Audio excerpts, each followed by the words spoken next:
네, 우리 정부의 대화 제의와 국제사회 고강도 제재 움직임에도 불구하고 북한이 이처럼 또다시 도발을 선택하면서 한반도가 위기의 파로를 맞을 수 있다는 전망까지 나오고 있는데요. 네, 이 시각 전문가 모시고 관련 이야기 나눠보겠습니다. 박원곤 한동대 교수 나와 있습니다. 안녕하세요. 네, 안녕하십니까?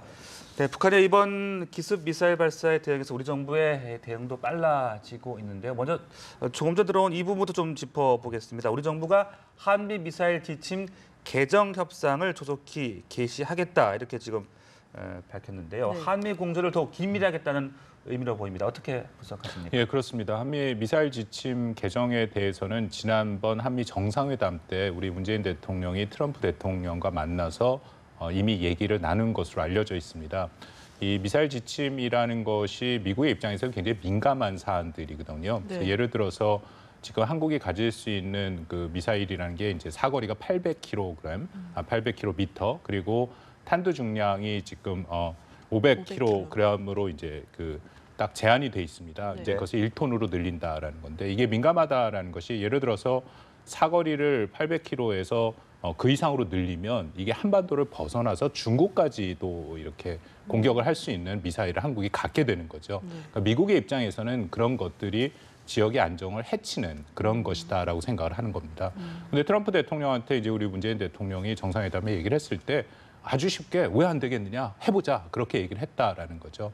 그리고 특히 이제 드디어 어저께 북한이 다시 화성 14형 제 두 번째 발사 시험을 했으니까 한국의 입장에서는 당연히 이제 강력한 북한에 대한 대응 수단이 필요한 것이고 네. 가장 효과적인 대응 수단 중에 하나가 역시 지대지 미사일입니다. 미사일이 가장 빠르게 북한에 대해서 선제 타격도 가능하고 대응도 가능하고 그럴 경우에는 이제 역시 탄두 중량을 늘리는 것이 우리에게는 더욱더 강력한 대응 수단을 갖게 되는 것이고 그 문제를 갖고 미국과 이제 협의를 더 빨리 가속화하겠다라고 이제 발표를 한 것이죠. 네. 네, 그렇다면 이 탄두 중량 외에도 또 어떤 것들이 미사일 지침 개정 협상에서 논의될 수 있을까요? 기본적으로 이제 탄두 중량이 이제 핵심적인 부분으로 얘기가 될 겁니다. 네. 근데 말씀드린 것처럼 이게 이제 이전에 우리 오바마 행정부 때 이게 개정이 된 건데요. 그때 이 개정이 굉장히 어려웠습니다. 미국의 입장에서는 이게 굉장히 민감한 사안이고 그래서 어려웠죠.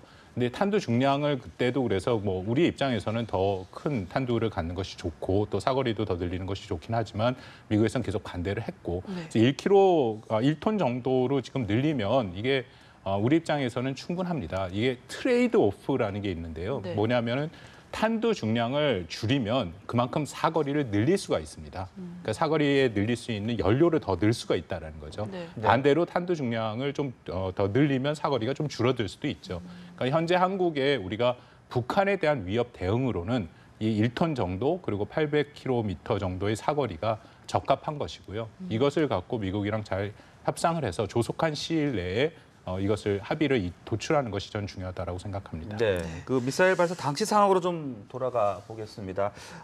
그동안은 미사일 발사하면 보통 뭐 새벽, 네. 이른 오전 이렇게들 다 기억을 하고 계실 텐데 이번에는 밤 11시 40분에 발사를 했어요. 상당히 좀 이례적인 시간이었는데 그 부분은 어떻게 보셨습니까? 뭐 상당히 계산한 북한의 행동이다라고 생각을 합니다. 말씀하신 것처럼 대부분 이제 새벽이나 아침에 했죠. 그러면 밝은 낮이기 때문에 사실 이 환경을 다 통제하기가 좋습니다. 근데 밤 11시 40분이라는 것은 뭐 찰흙 같은 어둠이고 이미 이제 화면에서 좀 보셨겠습니다만 그런 상황에서 발사 시험을 했다는 것은 북한의 입장에서는 이런 메시지를 주는 거죠. 우리는 어느 시기에 어느 지점이나 어느 장소에서도 미사일을 발사할 수 있다. 사실 미사일이라는 것이 군사 무기이기 때문에 이 환경의 제한을 받지 말아야 되는 거 아닙니까? 어느 순간에 이게 필요할지 모르니까 이제 그런 것들을 자신들의 능력을 과시하는 측면에서 이번에는 밤에 그렇게 발사를 한 것이다라고 생각합니다. 네. 또 저희가 계속해서 도발 징후가 보여진다고 보도해드렸던 곳이 평안북도 구성 일대였는데 이번에는 자강도였거든요. 이런 것도 좀 같은 맥락으로 봐야 할까요? 예, 그렇습니다. 평안북도에 이제 구성해서 한다라는 게 미국 측에서도 얘기를 했고 한국 측에서도 준비를 그쪽에 대비를 하고 있었고요. 특히 네네. 특히 최근에 그곳에 비가 많이 왔답니다. 그래서 비가 많이 온 상태에서는 미사일 발사가 좀 어렵지 않을까 하는 예상까지도 했는데 그 예상을 다 깨고 자강도에서 발사를 했죠.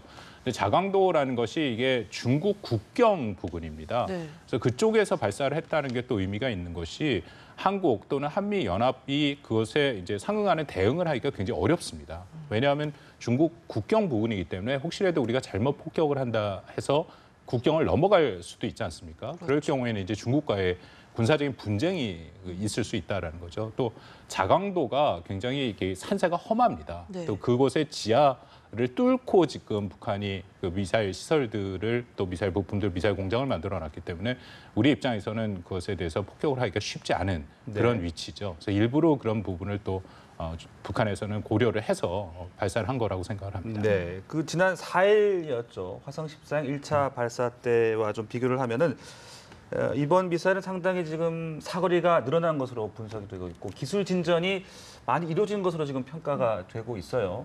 네. 제 판단에 가장 중요한 것은 역시 사거리가 늘어났다라는 겁니다. 그 지난 7월 4일 화성 14형 첫 번째 발사 시험을 한 후에 저는 북한이 조만간에 다시 한번 발사 시험을 할 것이다라고 생각을 했습니다. 왜냐하면 그때 발사했던 그 화성 14형의 최대 사거리는 뭐 한 8,000km 정도까지 얘기를 하고 있거든요. 그 8,000km라고 하면은 알래스카와 하와이를 사정권 안에 들긴 하지만 이 미국 본토를 공격할 만한 사거리는 아닙니다. 네. 북한의 입장에서 가장 중요한 것은 지금 미국 본토를 핵을 탑재한 미사일로 공격을 할 수 있다는 걸 보여주는 거거든요. 그래서 사거리를 늘린 미사일 발사 시험을 할 것이다라고 예상을 했는데 참 틀렸으면 좋았을 뻔하지만 제 예상을 맞았습니다. 그래서 이번 사거리는 한 10,000km 정도로 지금 예측이 되고 있고요. 그래서 네네. 원산 정도에서 만약 발사 시험을 한다면 미국의 중북부 시카고 정도까지도 사거리에 늘 수 있는 그 정도의 사거리를 가진 미사일이다라고 판단이 됩니다. 네, 말씀하신 것처럼 이 사거리상으로는 계속해서 좀 진척이 있는 것 같은데 대기권 재진입 기술 같은 경우는 상당히 좀 어려운 부분이라고 들었거든요. 이 부분은 어떻습니까? 논란의 여지가 좀 있습니다. 네. 특히 이제 우리 한국 국방부는 지난 7월 4일 날 발사한 것도 ICBM급 의 사거리를 가진 미사일이라고 했지 ICBM이라고 얘기를 하지는 않았고요. 네. 네네. 근데 미국 같은 경우에는 오늘도 이제 발표가 나왔는데 제프 데이비스 미 국방부 대변인이 ICBM이라고 평가를 했습니다. 물론 이제 사거리가 중심이다 생각을 하고 있긴 하지만요. 근데 핵심은 결국 재진입 기술이죠. 말씀하신 것처럼 재진입 기술이 완성이 돼야 완벽한 ICBM이 이루어졌다라고 얘기를 하는데 이거는 지금 논란의 여지가 좀 있습니다. 근데 이걸 확실하게 보기는 굉장히 힘들어요. 지금 북한이 쏘고 있는 미사일 형태라는 것이 고각으로 쏘고 있거든요. 네. 고각으로 쏘는 거는 이렇게 직각 가까이 올라가서 떨어지는 형태이기 때문에 이 추진체라는 게 직각으로 올리기 위해서는 추진체의 동력이 많이 필요합니다. 네. 그래서 사실 떨어질 때의 힘을 덜 받게 되거든요. 근데 지금 재진입 기술에서 제일 중요한 거는 떨어질 때 한 마하 20 정도 떨어지는 것을 감당해낼 수 있느냐를 봐야 되는데 네. 지금 북한의 발사 실험으로는 그 정도 떨어지는 속도를 낼 수가 없습니다. 네. 그래서 지금 마하 10 정도의 속도로 떨어지거든요. 이거는 뭐 전문가들 사이에 좀 이견이 있을 수 있습니다. 그렇기 때문에 재진입 기술을 확보하지 못했다라고 얘기할 수도 있고 뭐 그거는 모르는 거 아닙니까? 반대쪽으로 봐서는 네. 뭐 막상 그렇게 또 쏘면은 북한이 재진입을 기술을 가졌다고 볼 여지도 있다라고 생각이 됩니다. 근데 네. 중요한 것은 말씀드린 것처럼 어쨌든 미국의 본토를 타격할 수 있는 그런 사거리를 확보했다라는 것이 굉장히 큰 의미가 있다고 생각합니다. 네, 미사일 발사뿐 아니라 핵탄두 소형화를 위해서 이제 핵실험을 또 벌이지 않을까 이런 가능성이 나오고 있고 또 다음 달 UFG 훈련이 또 있지 않습니까? 여러 가지 지금 부분들을 봤을 때 위기감이 좀 높아지고 있다는 분석들이 전망들이 나오고 있는 것 같아요. 어떻게 보십니까? 핵탄두 소형화도 조금 논란의 여지가 있습니다. 왜냐하면 작년 3월 달에 이미 핵탄두 소형화를 이뤘다라고 이렇게 보여줬습니다. 김정은이 이렇게 미러볼이라고 했고 은색 공 모양으로 된 거를 갖고 나왔죠. 이제 그게 약 보통 소형화라면은 이제 1톤 미만 500kg 정도의 핵탄두를 얘기를 하는데 이미 이뤘다, 표준화 규격화를 이뤘다라고 얘기를 하고 있습니다. 그리고 이 핵 기술 개발의 과정을 보면 보통 5번 정도 핵실험을 한 국가의 경우에는 핵탄두 소형화를 이룬 경우가 많이 있습니다. 네. 그렇기 때문에 이 부분에 대해서 조금 또 논란의 여지가 있는데요. 근데 여전히 뭐 한 번 정도 더 실험을 해야 된다. 한 번이나 2번 정도 완벽하게 조금 더 안정화를 하고 소형화를 이루기 위해서는 그런 의견도 있고 이미 이뤘다라는 얘기도 있고.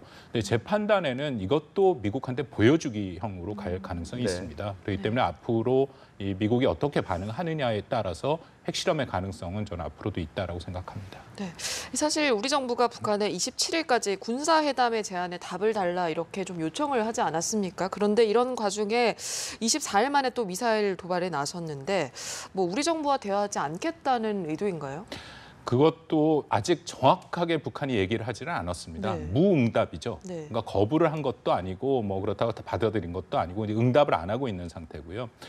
제 판단에는 지금 북한이 가장 핵심적으로 추구하고 있는 것은 핵과 미사일 능력의 고도화입니다. 그러니까 미국을 실질적으로 타격할 수 있는 핵미사일을 확보하는 것이 가장 우선순위고요. 네. 그리고 한국과의 대화도 저는 여전히 가능성이 있다라고 생각을 합니다. 특히 그 남북 간의 군사 당국자 적대 행위 중지 그 부분은 북한도 굉장히 민감하고 북한에 필요한 부분이거든요. 특히 우리가 하고 있는 확성기 방송이라는 것은 북한의 입장에서는 굉장히 민감한 부분이기 때문에 늘 그것 때문에 뭐 우리 기억하시겠지만 목함지뢰로 인해서 확성기 방송 우리가 재개를 했더니 전쟁 직전까지 가지 않았습니까? 그래서 지금 상황에서는 어쨌든 핵과 미사일을 고도화하는 것이 우선 필요하기 때문에 북한이 이제 그렇게 진행을 하고는 있지만 어느 시점에서 한국과의 그런 남북 군사 당국자 회담에 응할 가능성도 저는 여전히 열려 있다라고 생각을 합니다. 네, 청와대는 이번 발사가 ICBM으로 판명되면 레드라인 임계치에 온 것으로 평가한다. 좀 이런 이야기도 했고 문 대통령은 독자적 대북 제재 방안도 검토를 해봐라 이렇게 지금 지시를 했어요. 우리의 대북 정책 상당히 좀 변화가 있을 것으로 보이는데 어떻게 전망하십니까? 우리 정부 입장이 참 쉽지 않죠. 네. 그래서 오늘 새벽에 1시에 NSC 회의를 해서 이제 그런 얘기들을 했고, 근데 더불어서 여전히 베를린 구상의 동력을 잃지 않도록 하는 것도 중요하다라는 것을 덧붙였습니다. 네. 당연히 지금 북한이 핵과 미사일로 한국을 비롯해서 전 세계의 위협을 가하고 있는 시점은 강력한 조치가 필요하죠. 그래서 우리가 독자적인 대북 제재의 문제라든지 아니면 지금 임계치라고 얘기한 것은 사실 북한이 실전 배치를 하는 것을 지금 의미합니다. 네.